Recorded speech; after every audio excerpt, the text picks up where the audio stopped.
Attention, le visionnement de cette capsule pourrait être très déstabilisant pour certaines personnes. La supervision d'un adulte n'est pas requise. L'intelligence artificielle et l'école telle que nous la connaissons sont-elles vraiment incompatibles? Ça vaut la peine de faire un petit tour, avoir un aperçu de la réalité aujourd'hui, en 2022, et d'y réfléchir. Si ça vous intéresse, restez avec nous.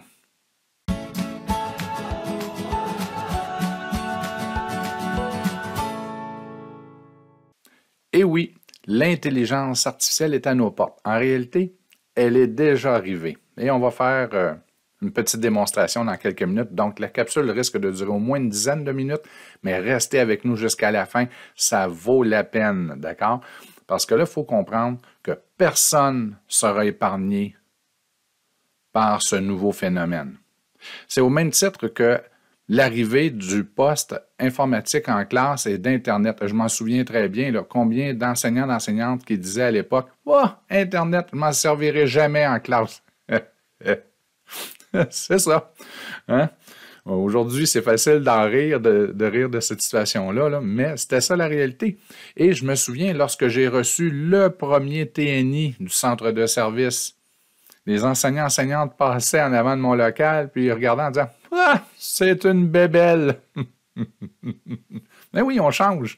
Et l'éducation change. Mais là, on arrive à la prochaine étape. Et là, je vais vous dire que c'est vraiment quelque chose. Et nous sommes qu'au balbutiement de l'intelligence artificielle à l'accès grand public. On est au début. Donc, allons-y. On va faire un bref récapitulatif. On va récapituler, d'accord? Hein? On s'arrive qu'on s'en charge. Qu'on s'en farge, hein? Encore une fois. C'est une capsule purement improvisée. Ça se peut que j'oublie de quoi. Je ferai des retours ou j'ajouterai des commentaires écrits à l'écran si je me trompe trop. Donc, j'apprends à vivre avec mes imperfections. Donc, on le sait, au fil des ans, il y a eu une progression incroyable de la technologie ou des moyens technopédagogiques en éducation. Et c'est bien. Ça ne veut pas dire que ça ne fait jamais... il n'y a jamais de résistance, d'accord? On va le dire comme ça, là. Au fil des... Ben, on va y aller avec le français. Hein? Nos grands-parents, là, on leur a offert un outil que nos arrière-grands-parents n'avaient pas pour apprendre le français ou apprendre à mieux maîtriser le français. C'était le dictionnaire. Et que devaient dire nos arrière-grands-parents? Ça n'a pas de bon sens. Ils ont tout là-dedans. C'est ridicule, ils n'apprendront pas à écrire. Hein? Ça, c'est la fameuse ritournelle qu'on utilise de génération en génération. Nos grands-parents, eux, ont vécu avec le dictionnaire, l'ont utilisé en masse. Nous, la majorité d'entre nous, les plus âgés, nous avons eu un dictionnaire dès le primaire, dès le secondaire, nous l'avons utilisé en classe, c'était notre outil. Mais aujourd'hui, est-ce qu'on l'utilise autant, le fameux dictionnaire, ou qu'on l'a remplacé par d'autres outils? Je dois avouer que j'apprécie particulièrement la barre de recherche du navigateur, inscrire les premières lettres du mot. On peut même faire une erreur dans l'éplan. Et Google va trouver l'épellation correcte et on a accès à un paquet de sites. Donc oui, nous nous sommes adaptés. Donc, même pour nous, où le dictionnaire est un outil normal, bien, nous avons adapté nos outils, question d'efficacité. Maintenant, nous utilisons le dictionnaire intégré à l'ordinateur ou encore à notre cellulaire, iPad, iPod, peu importe. D'accord? On l'adore. Okay? Et on ne retournerait pas au dictionnaire. C'est lourd dans le sac, hein? Mais oui. On devait en avoir un à la maison, on devait en avoir un à l'école, en avoir un au bureau, on devait en avoir un peu partout. D'accord? Donc, pour les élèves qui, eux, sont nés avec ça, bien, l'arrivée des dictionnaires électroniques, c'est wow! C'est portable, ça fonctionne. En plus, si on commence à chercher éléphant avec un H, on cherche longtemps. Ou si on cherche hélicoptère avec un E accent aigu, c'est pas évident dans le dictionnaire. Ici, on est capable de le trouver. Et là, d'apprendre que, oh, éléphant, finalement, il n'y a pas de H. ou si on cherche le genre de hélicoptère, mais qu'on cherchait avec un E accent aigu comme première lettre, on ne trouvera pas le genre. Tandis qu'ici, on est capable de le trouver. Donc, beaucoup plus efficace. Et oui, il a fallu s'adapter. Au début, on avait tendance à dire « Oh, c'est injuste, hein? On donne les réponses beaucoup trop facilement. » Mais l'important, est-ce que c'est de trouver si hélicoptère, c'est un hélicoptère ou une hélicoptère? D'être capable de le chercher là-dedans. Ça, on se pose déjà la question, ça fait longtemps. Ensuite, on est arrivé dans les dernières années avec des outils en ligne. On parle de démocratiser les outils numériques, par exemple le dictionnaire électronique. Bien, vous avez Usito, il y en a plusieurs. Et là, ça devient de plus en plus courant, commun, et il y a un paquet d'avantages à utiliser ces outils. En particulier, on peut les voir ici à l'écran. Donc, on est capable d'avoir plus qu'une définition et le genre et comment ça s'écrit au pluriel et l'appellation. Donc, on est capable d'avoir énormément d'informations. Ce n'est qu'un outil numérique. On est arrivé aussi avec l'arrivée de la fameuse petite ligne lorsqu'on faisait des fautes d'orthographe en écrivant dans Word en ligne ou dans Word. Et je me souviens très bien des enseignants-enseignantes qui disaient « Oh, là, ça ne fonctionne plus. Je ne pourrai plus évaluer, faire de dictée dans mon outil en ligne. » Ils suggèrent les modifications. Ben oui, c'est vrai. C'est vrai que les outils le font. Et ça fait déjà quand même plusieurs années. Aujourd'hui, en réalité, ça fait déjà plusieurs années, on est même rendu un peu plus loin. Si on regarde ici, on est dans Google Docs, mais non seulement que vous avez le correcteur, mais en plus, vous avez le prédicateur de mots.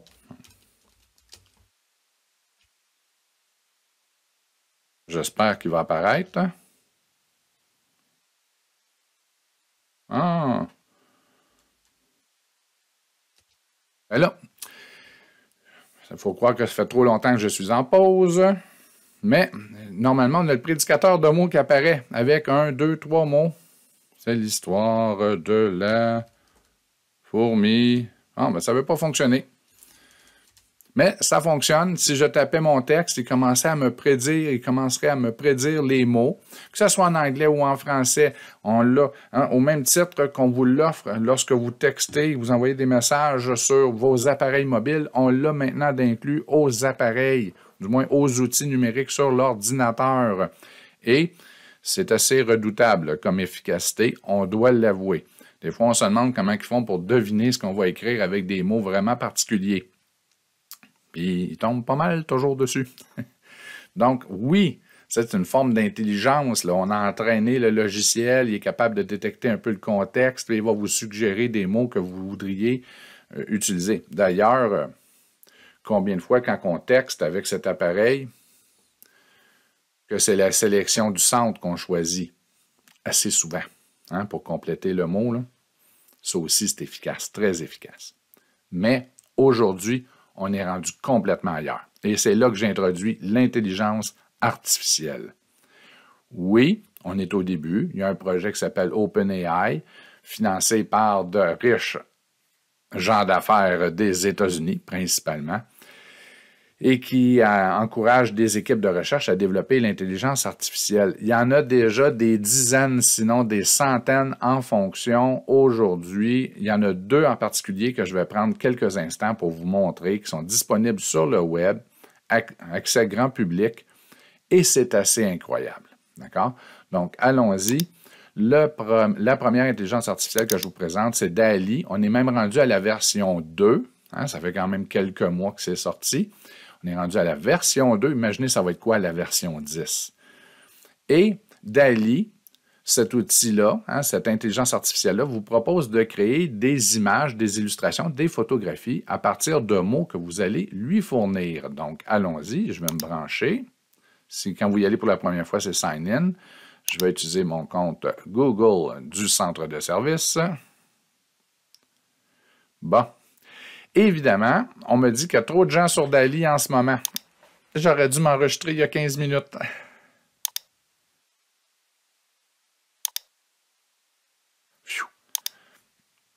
Ça se peut que ça soit un peu lent, mais là, ça a fonctionné. Something went wrong. Il y a trop de gens. Ah, attendez. Allez, ça, c'est pas le bon temps pour, pour la vidéo. Ça l'arrive. Go, go, go, go, go. Donc, c'est maintenant le temps de se brancher. On fait un essai. Avec DALL-E, je vais me brancher avec Google. On pourrait choisir Microsoft. Je choisis mon compte centre de service. Avec DALL-E, on peut lui faire créer une photographie, une peinture.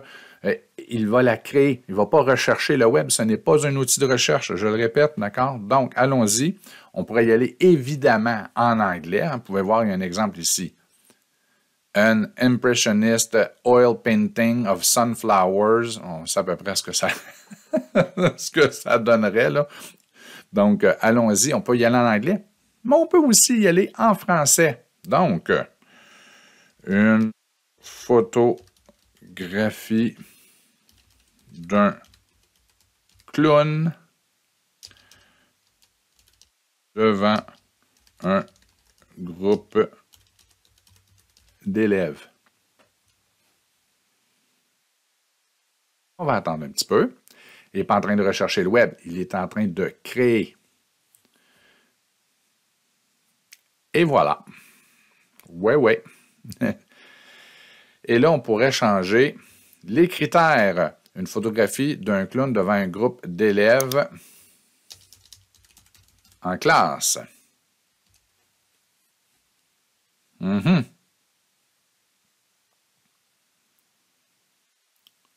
y a un volume énormément élevé. C'est ça.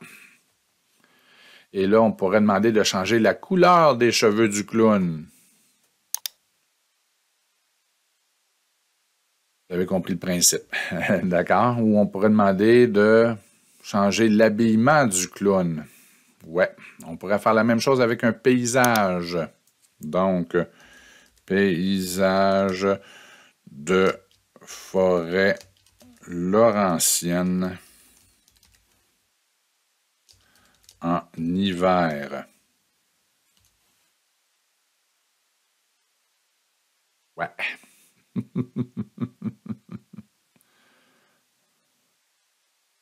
C'est ça. Ce ne sont pas de véritables photographies.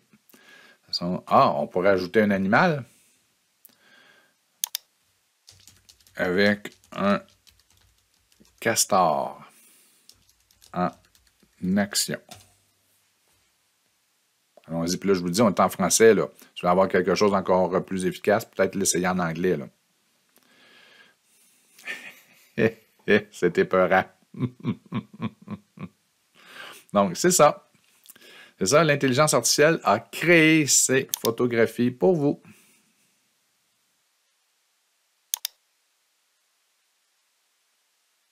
Bienvenue en 2022. Maintenant, on va continuer avec une autre intelligence artificielle. Bon, ben maintenant qu'on a vu à peu près ce que pouvait faire DALL-E, allons-y avec un tout nouveau produit ou une toute nouvelle intelligence artificielle. J'espère qu'on n'aura pas la même problématique d'accès qu'avec DALL-E. D'accord? Et c'est ChatGPT. C'est ChatGPT que je vais me brancher. Donc, je me suis branché en utilisant mon compte Google ou le compte Microsoft, peu importe. Et je peux maintenant poser des questions. Et là, on peut poser des questions à l'intelligence artificielle sur n'importe quel sujet. Donc, ça pourrait être une question mathématique, très simple. On pourrait lui demander de créer un programme pour nous. Donc, programme une application en JavaScript, en Python qui réalise telle chose. Il va faire le programme avec nous. Il va même nous suggérer des modifications qu'on peut apporter au code, croyez-le ou non. Mais on peut aussi lui faire écrire du texte. Donc, je pourrais écrire Right, hein, parce que la spécialité de ChatGPT, je ne l'ai pas mentionné tantôt, c'est vous avez, c'est de comprendre les mots. Donc, on pourrait write 400 word, il n'y a pas de S, hein, 400 word story about, OK? Et là, ça fait, il va l'écrire pour vous. Alors, je vais aller encore plus loin. On va le faire en français. Donc, allons-y. Écrire un texte de 200 mots sur la Révolution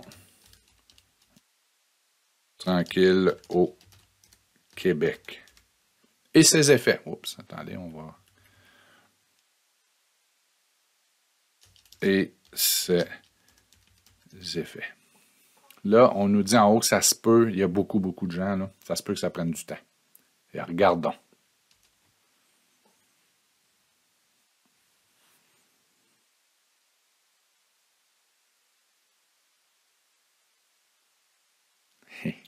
C'est ça. Là, il n'est pas en train d'aller chercher sur le web et faire du copier-coller. Il est en train de composer exactement en fonction des paramètres qu'on a demandé.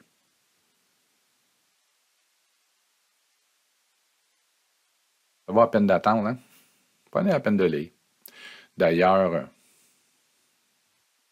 je mettrai un des exemples dans la description. Et on termine avec, en somme, la Révolution tranquille a été une période de grands changements pour le Québec qui a permis d'améliorer les conditions de vie de ses habitants et de renforcer son identité culturelle. On pourrait même aller plus loin comme démonstration. Regardez bien ça. On va être créatif un peu. Allons-y. Écrire un récit fictif sur un genre... Non, allons-y. On va faire de quoi? Un méchant cochon qui recherche 3 petits loups qui vivent chacun dans leur petite maison. Pourquoi pas écrire un récit fictif de 500 mots.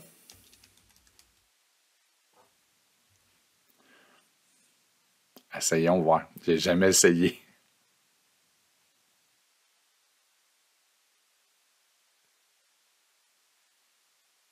C'est incroyable. Il était une fois un méchant cochon appelé Truffe qui avait un appétit incessable pour les petits loups. Hey, je vais le mettre dans la description. Un jour, Truffe a eu vent de 3 petits loups qui vivaient chacun dans leur petite maison et a décidé de les traquer. Il a commencé par la maison la plus proche, celle qui se trouvait sur la colline.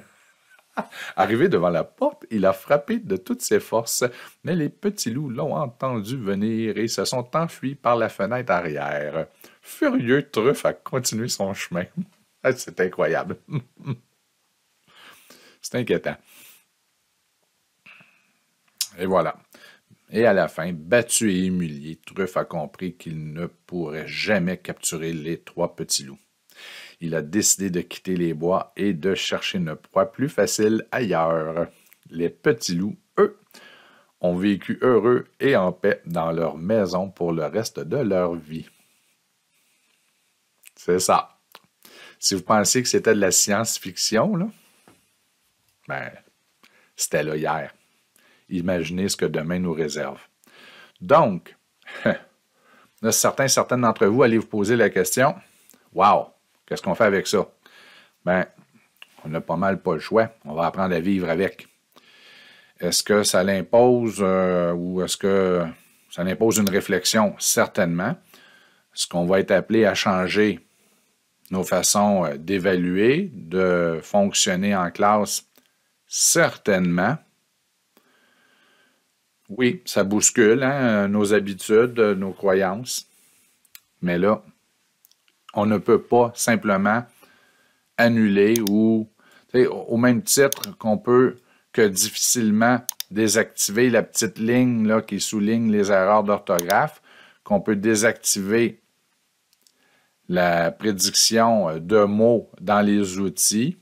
On ne peut pas couper l'accès à l'Internet aux élèves, en tout cas pas facilement. En art ou peu importe, on peut leur faire créer à peu près n'importe quoi avec DALL-E.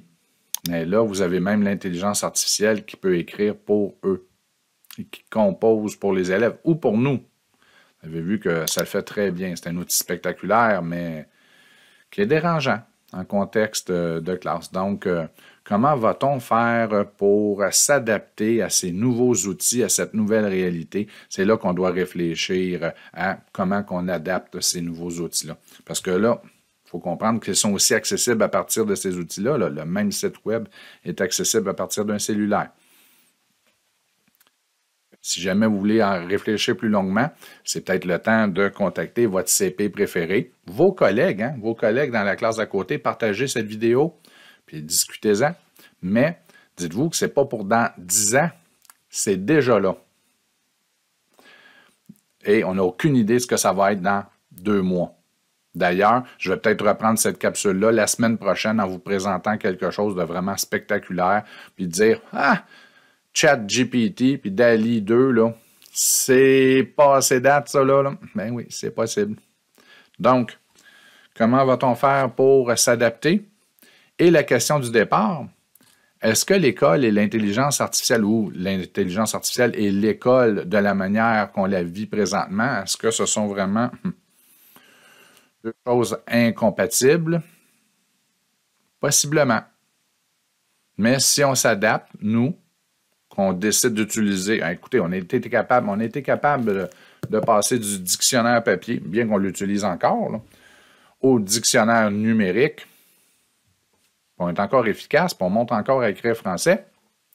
Donc, peut-être être capable d'utiliser ces outils-là pour être plus efficace et enseigner différemment. C'est possible.